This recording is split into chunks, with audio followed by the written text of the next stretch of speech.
Bonjour, 120 secondes fait une pause cette semaine et reviendra le 26 août. En attendant, nous vous proposons de découvrir notre podcast « Les génies du luxe ». De Jacques Guerlain à Enzo Ferrari, ils ont laissé leur empreinte dans l'univers du luxe. Découvrez leurs portraits chaque jour jusqu'à vendredi. Bonne écoute et à la semaine prochaine. Il a établi les codes des palaces en proposant des hôtels à l'extrême confort et aux services raffinés. Voici l'histoire de César Ritz. Louis Vuitton, Dior, Chanel, Cartier, Prada. 82 000. J'imagine qu'il faut des centaines d'heures de travail. Adjugé 86 000, je vous remercie.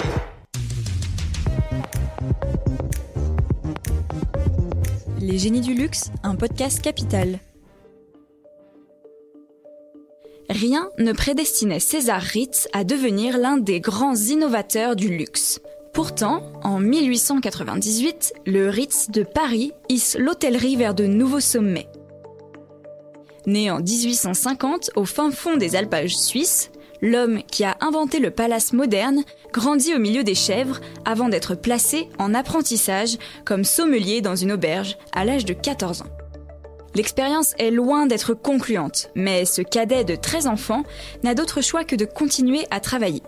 Et puis, César Ritz est ambitieux. Il persévère donc et gravit un à un les échelons. Il devient serveur, puis maître d'hôtel dans un restaurant parisien et enfin directeur en 1877 de l'Hôtel National de Lucerne. En un peu plus de 10 ans, son univers a radicalement changé et il maîtrise parfaitement les codes de la grande bourgeoisie.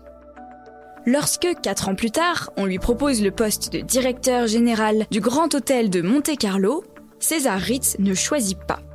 Il répartit son temps entre Lucerne l'été et Monaco l'hiver.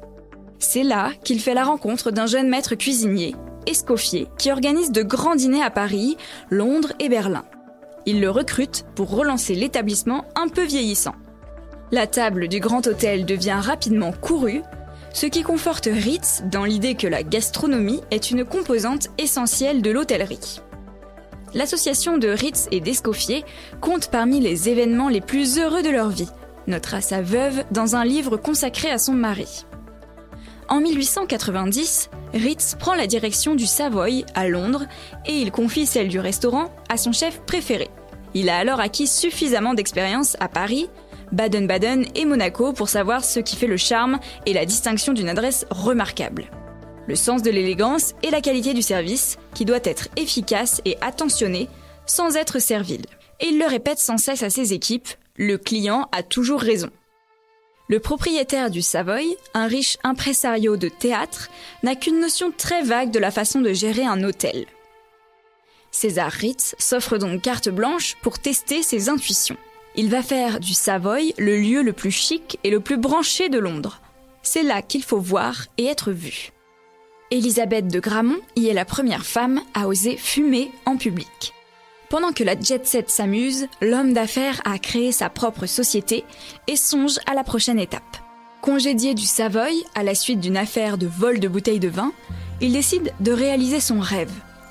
Créer l'hôtel idéal. À Paris, le 15 place Vendôme est à vendre.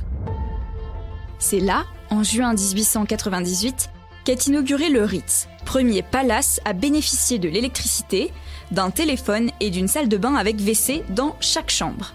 Les décors et meubles sont d'inspiration XVIIe siècle et de style empire. Le menu du restaurant à la carte est une nouveauté. Proust va en faire son second domicile, y dînant souvent seul.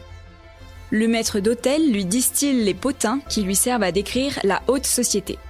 César Ritz a tout pensé dans le moindre détail, jusqu'à la teinte abricot rosé du tissu des abat-jours qui donne bonne mine à ses clients. Aux petits soins, il sait mémoriser leurs habitudes et leurs préférences afin de les anticiper à chaque nouveau séjour. Son génie de l'hospitalité se double d'une excellente perception de l'air du temps, car avec les premiers trains de luxe, le tourisme commence à se développer. Il reste cependant réservé à une élite pour laquelle Ritz imagine des raffinements dignes d'une demeure princière. Un deuxième Ritz ouvre à Londres en 1905, un troisième à Madrid en 1906 et l'adjectif anglais Ritzy devient synonyme d'élégant, à la mode. L'expression est maintenant un peu désuète, mais le nom de Ritz, qui brille encore au fronton des hôtels qu'il a créés, demeure une référence du luxe moderne. Un texte de Anne-Cécile Sanchez, lu et réalisé par Léa Giandomenico.